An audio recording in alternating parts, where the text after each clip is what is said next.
Continuando a nossa série sobre abuso psicológico e controle mental dentro de grupos, queria ler para vocês um glossário oferecido nesse livro verde aqui, Recovering Agency, de Luna Lindsay, tá? E eu traduzi para português e eu achei muito interessante e pertinente. Então eu vou ler para vocês e nós podemos posteriormente discutir cada um deles, tá? Cada uma dessas técnicas. Esses mecanismos de controle são usados por grupos de alta demanda para recrutar, converter, controlar e reter membros. Então, uma delas é o bombardeio de amor. Existe uma grande demonstração de amizade, lisonja, elogios e afetos que são usados para seduzir a participação e frequência de recrutas potenciais e para reter membros que podem estar mostrando menor entusiasmo ou estão pensando em sair. A outra técnica é desestabilizar o indivíduo. Barreiras são derrubadas, as quais, de outro modo, preveniriam a aceitação de novas crenças. Inclui aquelas que já têm sido desestabilizadas por situações da vida, e a doutrinação de crianças, as quais ainda não formaram um senso de indivíduo. A enganação. Mentiras, omissões e atividades de fachada encobrem algumas falhas ou aspectos não convencionais do grupo, de sua doutrina, liderança e história. Algumas enganações serão reveladas mais tarde, quando o membro está pronto.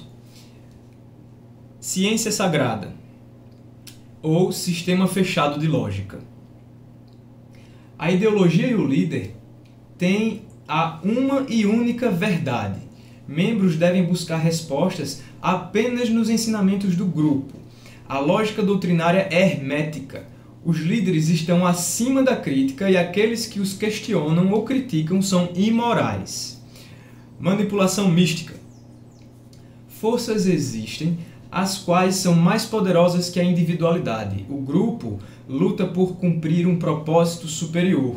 Os fins justificam os meios. Eventos e experiências são orquestrados, manipulados ou reenquadrados para parecerem sobrenaturais e provar que o líder é escolhido e as doutrinas são verdadeiras. Controle do meio. Informação e ambiente são estreitamente controlados. Fofoca, questionamento e criticismo são estritamente controlados, tal como o acesso à informação de fora, especialmente aquela que pode levantar dúvidas ou ser crítica ao grupo. Demanda por pureza ou inadequação perpétua. Metas morais elevadas são estabelecidas. De início, as metas parecem alcançáveis, mas os padrões para se alcançar se tornam cada vez mais impossíveis de se alcançar, mantendo o seguidor sempre inadequado. Dispensação da existência. A existência literal ou figurada do indivíduo é ameaçada por consequência de impureza, dúvida ou de se sair do grupo. Vida, a alma imortal, a autoestima, um senso de sendo bom e a identidade de alguém é suspenso numa balança. Doutrina acima do indivíduo. O indivíduo é subordinado ao grupo, ao líder e aos ensinamentos. Quando desejos pessoais, metas e valores conflitam com os valores do grupo, eles se tornam egoístas ou imorais. Carregamento de linguagem. Palavras existentes são carregadas com significado novo. Novas palavras são acrescentadas. Outras palavras são banidas ou tiradas de uso. Isto afeta a capacidade de pensar, bem como a habilidade de se comunicar confortavelmente com aqueles que estão fora do grupo. Reenquadramento totalitário. Situações, pensamentos ou sentimentos são reinterpretados de um modo que serve às metas da organização. Isto é usado continuamente para provar que a ideologia é correta, sanar dúvidas e silenciar os de fora. Clichês interrompe pensamento. Frases curtas, respostas rasas, metáforas e reações emocionais são pré-estabelecidas para rodear dúvidas. Dúvidas e questionamentos são automaticamente desligados. Pressão social. Aceitação social e rejeição são usados para recompensar e punir, respectivamente. O membro se torna dirigido por uma necessidade por entrar em conformidade. Outra técnica, outro mecanismo, se chama crença segue comportamento. Ações geram as crenças associadas a elas. Então, força-se uma ação que é associada a uma certa crença. Mesmo que a pessoa não acredite, ela deve fazer. Então, fazendo, ela passa a acreditar. Então, é esse tipo de demanda, de crença segue comportamento. Outro mecanismo é compromisso em público. Compromissos são expressados em voz alta. Declarações públicas reforçam crença e dedicação ao grupo. Outra, criação de dependência. Um membro vem a depender do grupo para necessidades físicas, emocionais, sociais, espirituais ou outras. O membro tem um alto interesse por continuar a se manter leal ao grupo. Pensamento preto e branco. Amplos espectros de pensamento e moralidade se tornam reduzidos a duas opções: bom versus mal, amor versus ódio, fraqueza versus força, humilde versus orgulhoso, e sempre relacionado a demandas do grupo, doutrinas do grupo, exigências do grupo. Elitismo. Essa daí é uma fortíssima, principalmente depois que você sai do templo. Os membros do grupo são povo escolhido, exaltado, reto. Faz os membros se sentirem especiais comparados aos de fora. Pensamento nós versus eles. Esta é uma forma de pensamento preto e branco, no qual os de fora, ex-membros e críticos contra o grupo são desumanizados e rotulados como maus, apóstatas, perniciosos, odiosos, orgulhosos, cegos, enganados, etc. Esse daí acontece e muito, né? Uma perseguição complexa pode existir, no qual a crítica razoável é reenquadrada como um ataque. Então, esse daqui eu queria comentar rapidamente, que muitos dizem, eu respeito sua decisão. Mas a maneira que a pessoa que diz que respeita lhe vê é desse jeito. Tá? Então, você é respeitado enquanto você não tocar no assunto. Diretrizes indiretas. Essa é muito interessante também. Vê só. Certas restrições ou demandas sobre comportamento são implícitas ao invés de expressadas. Existe até um discurso de Elder Boyd K. Packer chamado A Ordem das Coisas Não Escritas. É diretrizes indiretas. Os elementos lógicos para uma dada conclusão são fornecidos, deixando o membro para desenhar a conclusão por conta própria. A liderança permanece inocente de ter endereçado os ensinamentos indecorosos. Identificação e exemplo. Os que se comportam corretamente ou incorretamente são usados como exemplo. Recebe chamado, é desobrigado, coloca no gelo. Comportamento sugerido pode ser inferido por essas histórias com ou sem mandamento direto. Às vezes um discurso na conferência geral dizendo como alguém que se afastou ou pecou, foi castigado e assim por diante. Isso também inspira pressão social. Emoção sobre intelecto. Esse daí é fortíssimo. É o último recurso quando você discute com lógica. Emoção é enfatizada como a ferramenta preferida para a tomada de decisões, para saber se é verdade e assim por diante. O valor de se usar a razão é menosprezado. Doutrinas são frequentemente ensinadas num contexto emocional, como histórias contadas em tons chorosos ou gentis. E isso pode se associar a clichês e interrompe o pensamento.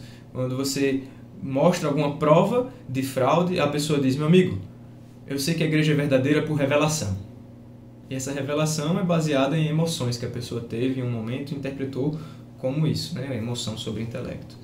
Fobias induzidas é outro mecanismo. E isso é bastante utilizado dentro da igreja mórmon. Medos são instilados, os quais podem ser imaginários, baseados em consequências reais ou exageradas, ou em efeitos artificiais criados por pressões do grupo. Indução a transe e estados dissociativos. Aparentemente, quando você lê esse mecanismo, você poderia pensar que não existe no mormonismo. Foi a minha primeira impressão quando eu li esse nome, indução a transe e estados dissociativos. Mas repara só, habilidades de pensamento crítico são reduzidas através de um encorajamento regular de estados mentais receptivos. Que estados mentais receptivos são esses? Estados alterados podem ser suaves e parecerem até normais. Incluem concentração, fadiga, tédio e fome. 2 horas num ambiente silencioso, friozinho, à meia luz, horas de fome, trabalho exaustivo, cantarinos, reuniões consecutivas. Controle de tempo.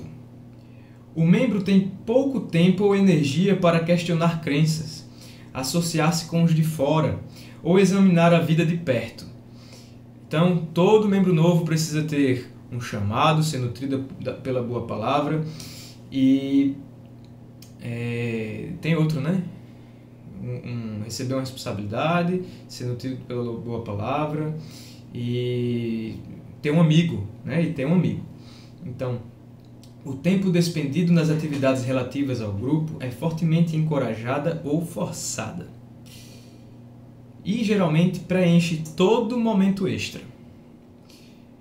Esse daqui é um pouco difícil de entender. Cadeia dupla. O membro está perdido se fizer e perdido se não fizer. Ele deve trair o grupo ou trair a própria integridade. Então, para entender o que significa esse cadeia dupla, eu cito o exemplo do que aconteceu no discurso de Jeffrey R. Holland aos professores da BYU, do Instituto Maxwell. Então, eles estão perdidos se fizerem o que ele está demandando e estão perdidos se não fizerem o que ele está demandando. Esse é um exemplo, assistam o vídeo. Reversão da culpa. Esse mecanismo é muito utilizado pela instituição. A liderança, grupo e doutrina estão acima de reprimenda. Portanto, qualquer promessa fracassada e más situações são sempre culpa do membro. Então, alguma coisa aconteceu, foi porque você deixou de fazer alguma coisa da igreja, cometeu algum pecado, deixou de ler, você deu uma bênção de saúde no seu filho, ele não ficou bom, é porque você não jejuou com afinco nesse mês, não prestou testemunho. E ainda que lhe digam que não, a sua consciência fica com aquela dúvida, né? Estamos terminando. Culpa e vergonha é outro mecanismo. Um ciclo de culpa e vergonha vem de dúvidas reprimidas, pressão social e fracasso em alcançar padrões impossíveis. Confissão. O indivíduo se rende aos líderes através da confissão. Ele se abre completamente. Todas as barreiras de privacidade são retiradas. A purificação bem-sucedida pode prover alívio temporário de culpa, a qual aumenta a confiança e dedicação ao grupo.